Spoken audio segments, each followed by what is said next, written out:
여러분 안녕하십니까. CCNL 매거진 굿데이 첫 소식입니다.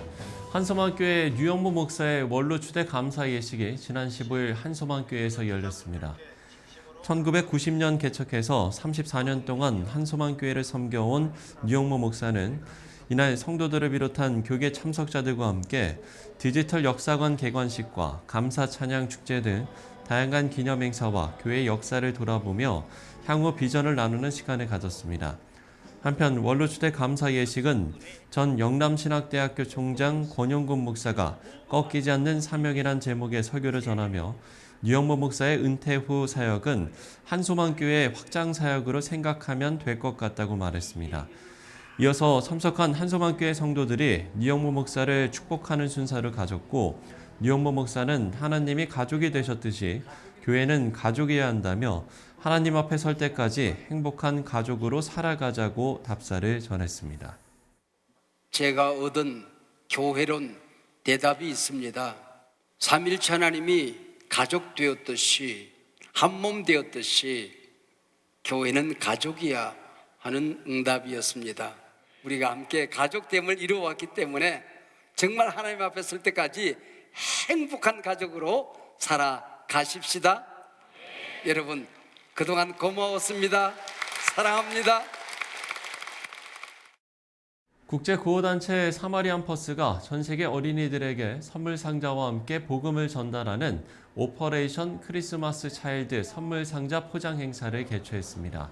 지난 13일 AT센터 제1전시장에서 열린 이번 행사는 선물을 받게 될 어린이를 위해 함께 기도로 시작해서 각 기관과 교회 개인 후원자들이 보낸 OCC 선물 상자를 자원봉사자들이 검수하고 포장하는 작업으로 진행됐습니다.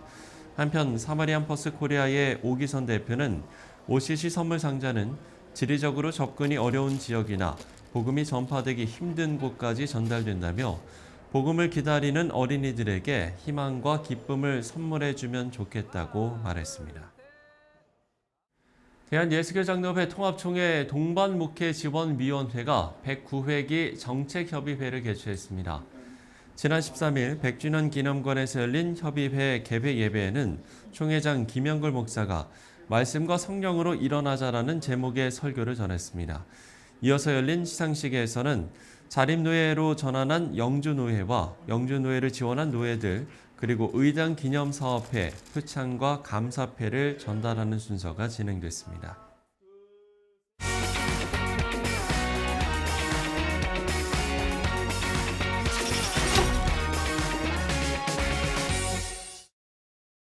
연말이 되면서 다양한 문화사역의 장이 열리고 있습니다. 찬양사역의 지평을 넓혀가고 있는 위러브 박은총 대표 스튜디오에 모셨습니다. 대표님 안녕하십니까? 안녕하십니까? 예, 저희가 한 4년 전에 그때는 물론 이제 다른 스튜디오긴 했습니다만, 오늘 이제 두 번째 만나게 됩니다. 그동안 좀 많은 일들이 있었을 것 같아요. 어땠습니까? 정말 시간이 많이 흘렀네요.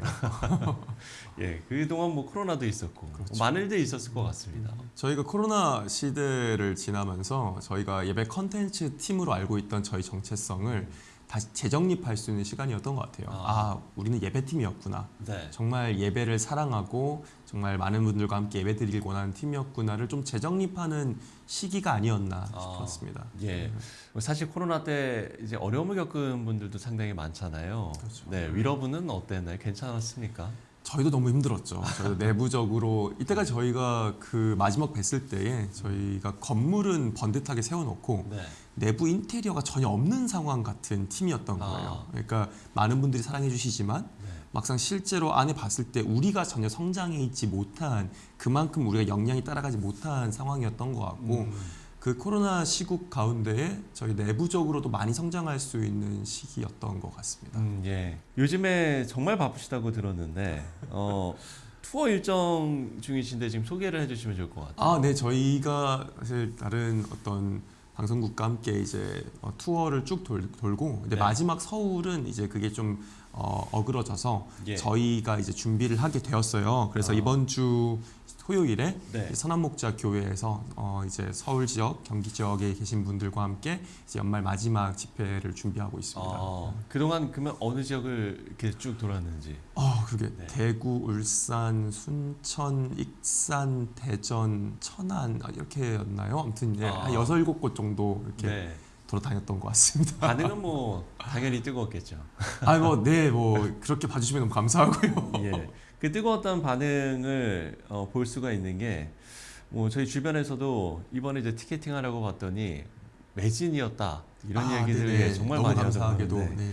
그래서 이런 부분이 약간 좀 달라진 찬양 콘서트의 문화를 보여주는 어떤 단면이 아닐까 싶은데 네. 그 부분은 좀 어떻게 보시는지. 저희가 가장 처음에 이런 티켓팅을 진행했던 게 2019년도였거든요.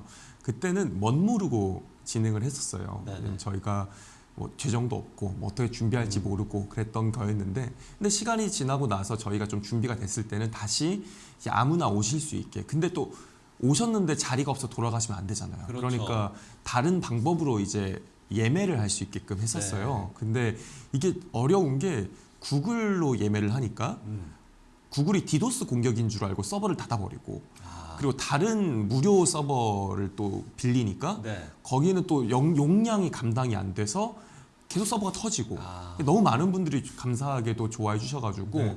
이게 너무 그런 애로사항들이 존재해서 이번에 다시 또 인터파크를 통해서 진행을 하게 되었거든요.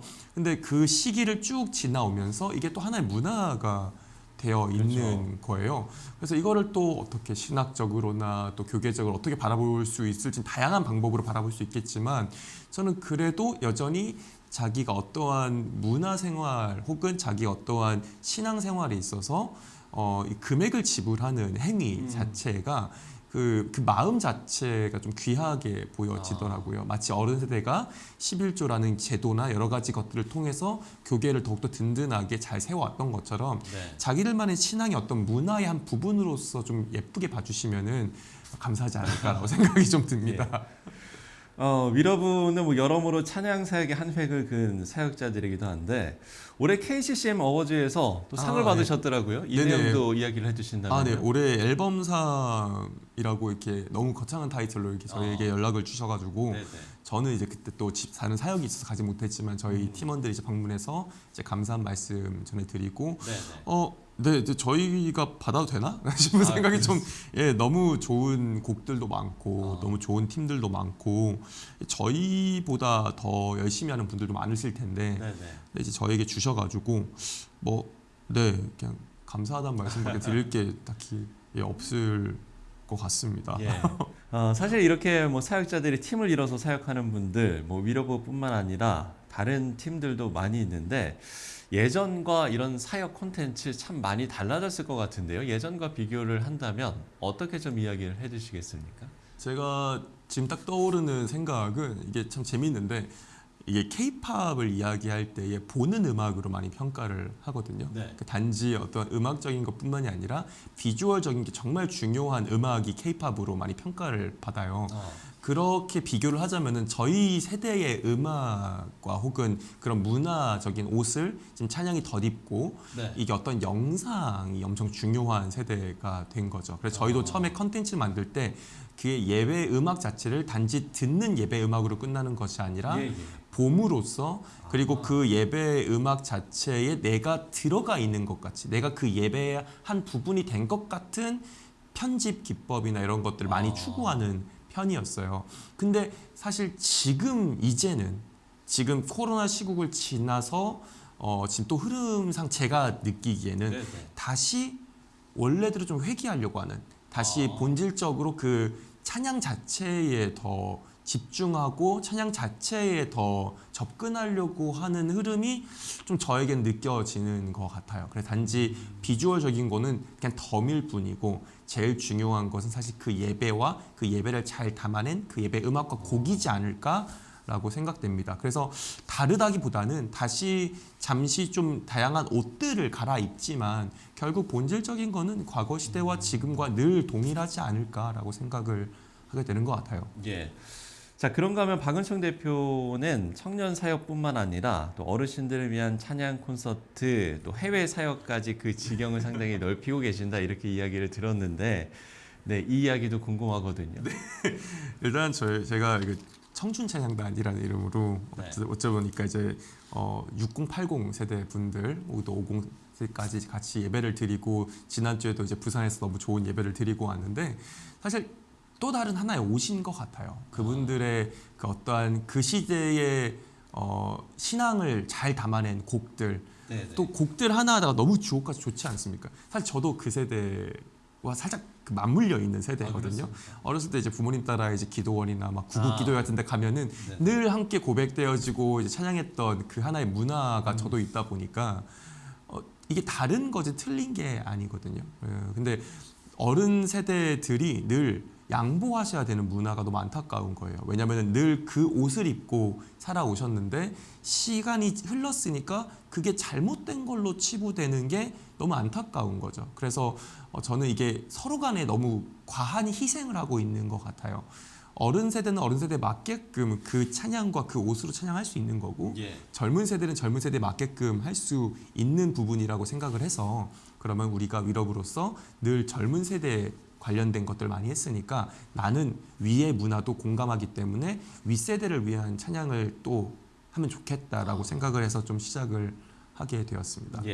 해외 사역 이야기도 해주신다면. 이제 처음에는 미국, 유럽, 미국 이렇게 해외 일정이 잡혀 있었어요. 그게 2022년 일정이었는데 그래서 쭉 그 일정을 하면서 제가 프랑스 파리에서 이제 파리 집회를 준비하면서 침대에서 갑자기 그 생각이 떠오르는 거예요. 나 늘 낮은 곳으로 가겠다는 찬양을 얘기하고 고백했는데 왜 내가 바라보는 시야는 계속 높은 곳인 거죠. 미국 서부를 갔다 왔고 지금 유럽을 가고 있고 이제 미국 동부도 가야 되는데 계속 어떠한 뭐 미국이라고 뭐 높고 낮고 이게 아니지만 제 마음 자체가 높은 곳을 향하고 있는 게 아닌가를 좀 돌아보게 된 것 같아요. 그때 한 선교사님께 요청드려서 제가 어디든 한번 따라가 섬기고 싶다라고 했는데 그게 남아공이었고 제가 그때 남아공 저희 팀원들 데리고 가서 세례를 같이 목사님들과 주게 되고 우물도 파게 되고 이렇게 다양한 걸 경험하면서 더 데리고 와야지 해서 그 다음에 바로 한 20명 되는 친구들 데리고 가가지고 선교사님들을 위해서 김장을 했어요. 김치를 담는 프로젝트를 한 거예요. 남아공에서. 그 김치가 구하기 너무 힘들다고 하시더라고요. 그래서 그걸 하면서 또 너무 좋은 시간을 가지고 은혜를 경험하고 그 다음에 제가 이제 결혼을 준비하면서 아내가 될 친구가 이제 믿은 지 얼마 안 된 친구인데 내가 신혼여행은 선교지로 가고 싶다 해서 한 달 동안 남아공을 가게 된 거죠. 근데 이왕 가는 김에 뭔가 베풀고 싶으니까 재정을 좀 확보해서 이제 아이들 문화를 좀 선물해 주자. 그러니까 축구장이 제가 가는 선교지 반경 20km 어디에도 운동장이라고 할 만한 게 없는 거예요. 축구는 너무 좋아하는데. 그래서 풋살장, 축구장을 하나 만들어 줘야겠다라고 생각을 하고 그때 가서 작업을 했고 이제 내년 2월 말에 다시 한번 남아공을 방문하는데 지금 벌써 그 하나의 어떠한 저의 그 작은 흘림으로 인해서 다양한 것들이 계속해서 파생되는 게 보는 게 너무 신기하더라고요. 하나님이 이렇게도 역사하실 수 있고 이렇게도 역사하시는구나를 선교지에서 매번 보게 되는 것 같아서 겸손한 마음이 되기 위해서 nothing이 되기 위해서 가서 계속해서 선교사님들과 함께 보고 배우고 계속 나아가고 있습니다. 그러니까 찬양 사역에만 국한하지 않고 이제는 찬양 사역을 넘어서 다양한 사역을 좀 하고 계십니다. 그렇죠. 이거 사역이라고 하긴 좀 너무 거창하고요. 사실 뭐 아나운서님도 그렇고 모두가 다 그냥 그리스도인이지 않습니까? 그냥 저는 찬양 사역자이기 이전에 그냥 그리스도인으로서 그냥 사는 거거든요. 그러니까 그리스도인으로서 찬양은 당연한 거기 때문에 찬양을 하는 거고 그게 어찌 보니까 사역이 되어 있는 거고 그리고 제가 그리스도인으로서 당연히 그리스도를 알리고 선교하는 일에 앞장서는 것도 당연한 거기 때문에 그냥 저는 그리스도인의 삶을 살려고 최대한 노력을 하려고 하는 것 같습니다. 최근에 라이브 앨범 녹음도 하신 걸로 알고 있고 또 내년 계획도 궁금하고요. 또 기도 제목도 많으실 것 같은데 이 부분 이야기 듣고 저희 오늘 대담 마무리 짓도록 하겠습니다. 한 달 전이죠. 11월 16일 이제 기점으로 예배를 준비하면서 이 컨셉이 정말 중요하다고 생각을 했어요. 기획 자체가. 그래서 대상이 누구고 어떠한 이야기를 나눌 것인지를 팀원들과 함께 곡 쓰는 시간을 가졌었는데 모두가 다 우리 다음 한 10대 아이들 그 아이들에게 우리가 어떤 말을 해줄 수 있고 어떤 걸 흘려보내줄 수 있을까에 대해서 좀 많이 묵상하고 대화를 몇 번 모이면서 나눴던 것 같아요. 그러면서 이제 다양한 아이디어들을 했죠. 10대면은 그래도 저 기준, 이제 80년대생 기준으로 교복이지. 그래서 다 교복을 입고 하자.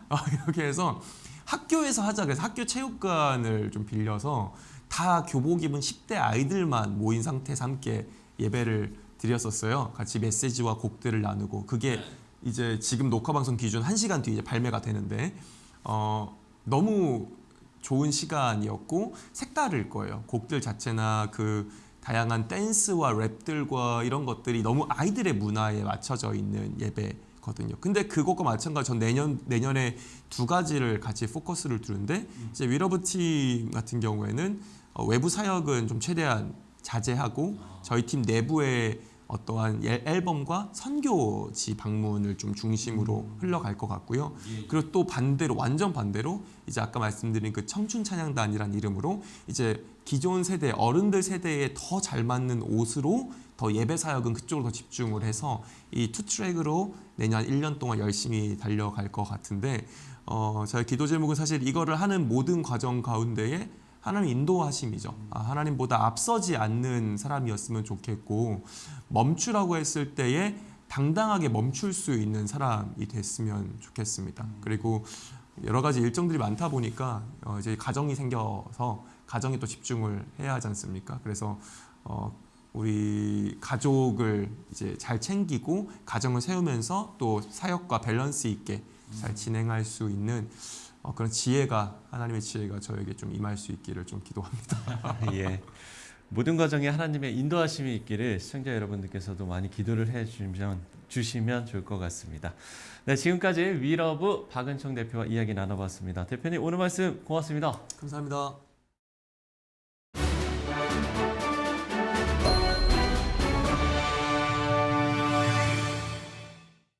네, 앞서 이야기를 나눈 것처럼 각자의 영역에서 최선의 방법으로 하나님의 영광을 나타내는 일, 참 멋진 일인데요.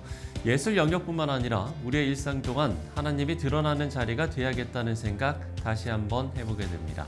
CCN의 매거진 굿데이 오늘 순서는 여기까지입니다. 시청해주신 여러분 고맙습니다.